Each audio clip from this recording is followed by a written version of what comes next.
பார்த்து பார்த்து வளர்ப்பதனால் அன்னை என்பதா, உன்னை தெய்வம் என்பதா, குருநாதன் என்பதா, என்னை பார்த்து பார்த்து வளர்ப்பதனால் அன்னை என்பதா,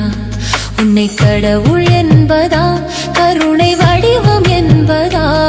உன்னை கடவுள் என்பதா, கருணை வடிவம் என்பதா, ஐயா ஞானதானம் தந்த உன்னை தந்தை என்பதா, உன்னை தெய்வம் என்பதா,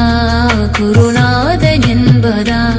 என்னை பார்த்து பார்த்து வளர்ப்பதனால் என்னை என்பதா.